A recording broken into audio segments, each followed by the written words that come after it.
Good morning, students. In the series of lectures in the subject VLSI design,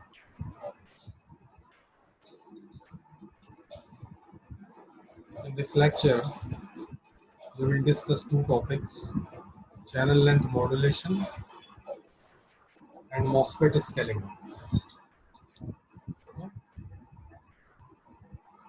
What is channel length modulation? As we discussed in previous lectures about the working of MOSFET, we saw there that, let's say, this is your source terminal, this is your drain terminal, and let's say this is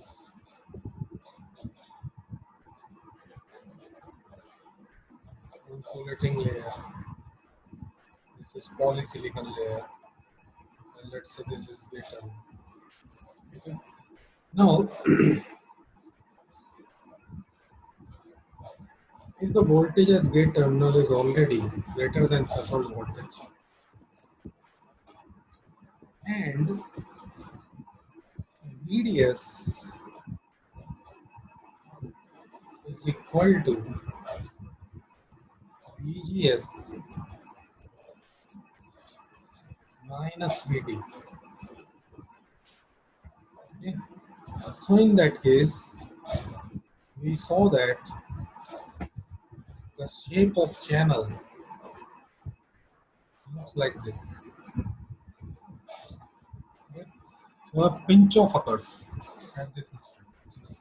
Now, as we increase VDS beyond this, okay, so we saw in previous lecture that the drain current was basically independent of VDS. Okay, in that case, so we were getting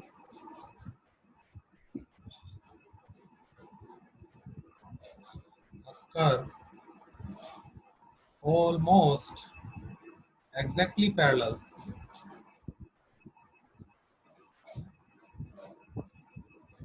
to the horizontal axis beyond pinch off point. Okay, but practically it does not happen. Practically, what we see is that when VDS goes beyond VGS minus VT, the channel further shrinks with the increased value of VDS, like this.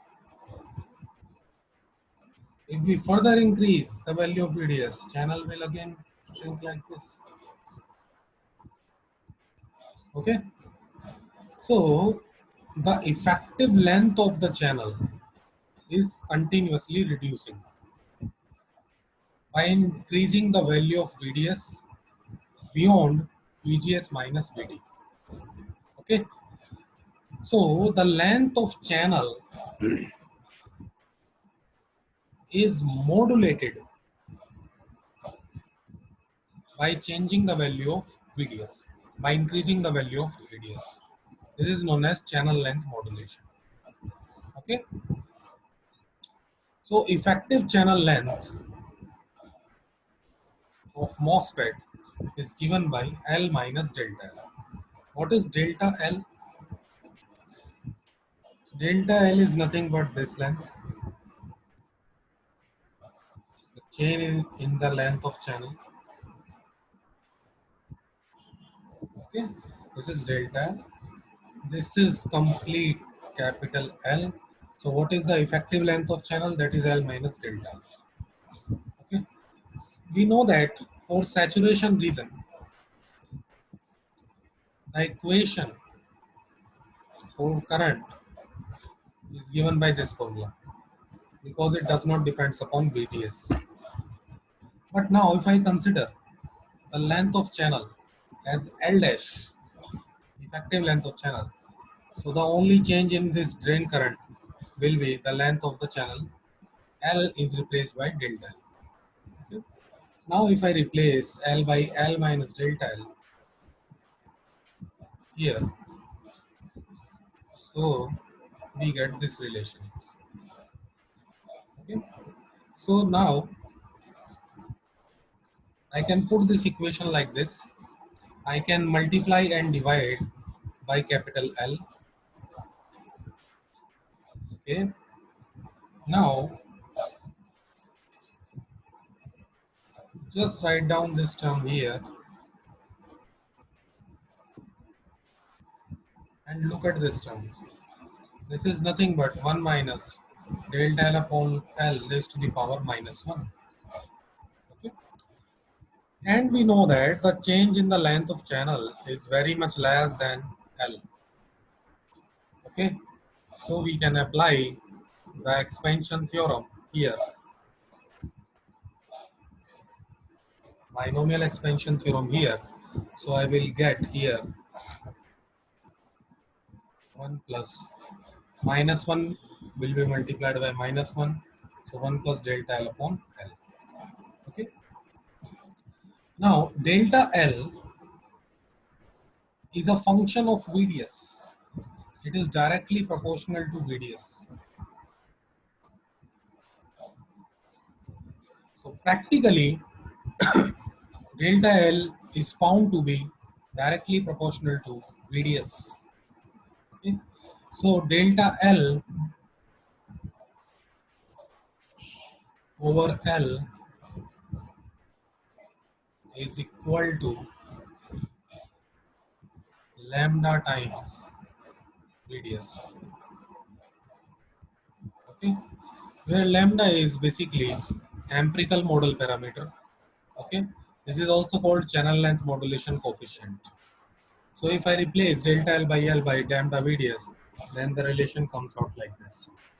Now here you can see that the saturated drain current is no longer independent of VDS. Actually, it depends upon VDS. Okay, actually it depends upon VDS like this. So if we increase VDS, drain current will also increase. Okay. So now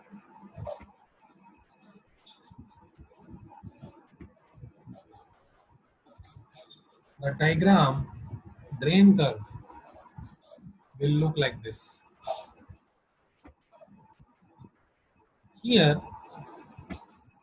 if we do not apply the concept of channel length modulation, then the curve would be like this.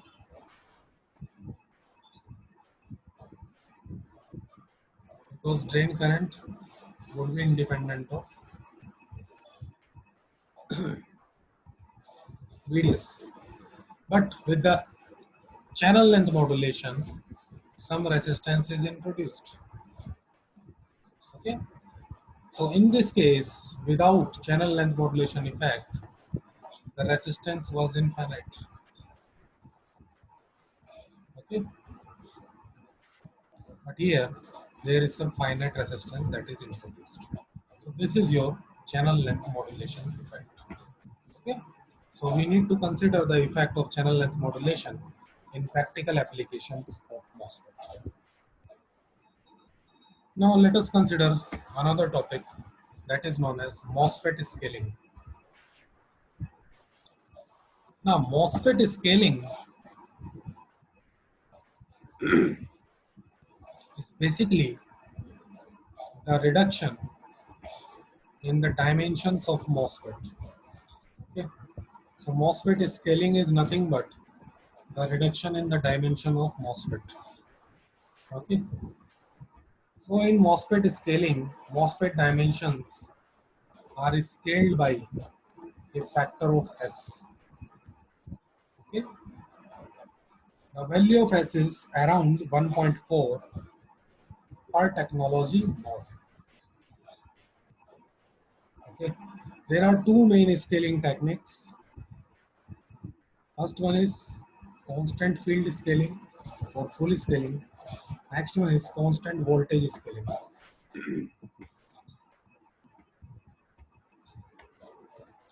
Now look at the table above. Here you can see that these are some technology nodes. As you can see, as the year progresses, these are the feature size basically. These are feature size and that are continuously reducing. Okay, and scale factor is around 1.4. Okay, with some tolerance. Now there are two MOSFET scaling techniques. First one is constant field scaling or full scaling. So what happens in constant field scaling? The dimensions of MOSFET and terminal voltages are scaled with the same factor so that electric field remains constant. This is the basic idea behind constant field scaling. So all the dimensions of MOSFET along with terminal voltages are scaled by the same factor. Okay, in order to keep electric field constant. So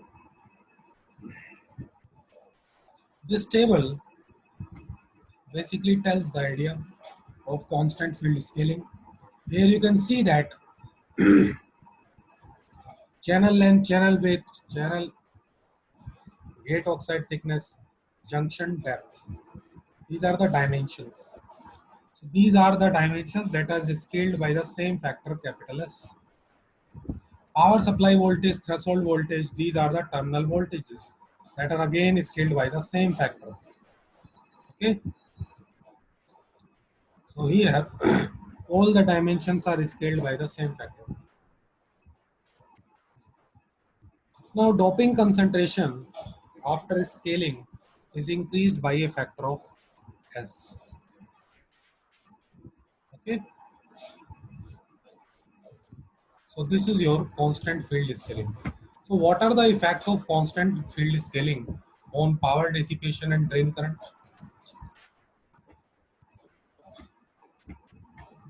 So this is the effect of constant field scaling on power dissipation and drain current. So you can see that drain current is reduced by the factor of S if we use constant field scaling. This is one disadvantage, or you can say the one sacrifice. Power dissipation is an advantage because by using constant field scaling, power dissipation is reduced by a factor x square. Okay? Power density actually remains the same in this case. Okay, so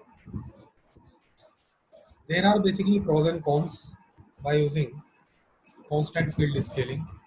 One advantage is we get lower power dissipation, and disadvantage is that we get lower value of drain current. Constant voltage scaling. Next scaling technique is constant voltage scaling. Here, dimensions are scaled by the scaling factor, but terminal voltages are remains constant. Okay, so this type of scaling increases the electric field. So here, terminal voltages are kept constant, as you can see here. Power supply voltage and threshold voltage, these two are remain constant. Okay, but the dimensions of MOSFET are scaled by the factor S. Okay, now doping concentration is also increased by multiplying it by the factor of S square. Okay, so doping concentration is increased more in this case in comparison to constant field scaling. Now, what are the effects of constant voltage scaling? So you can see that the gate oxide capacitance increases by a factor S. Drain current also increases. but power dissipation itself is also increasing by a factor S. Okay. Now power density again increases. So these are the effects of constant voltage scaling. Okay, on various quantities. So these were two topics that were discussed in this lecture. In the next lecture, we will discuss CMOS logic.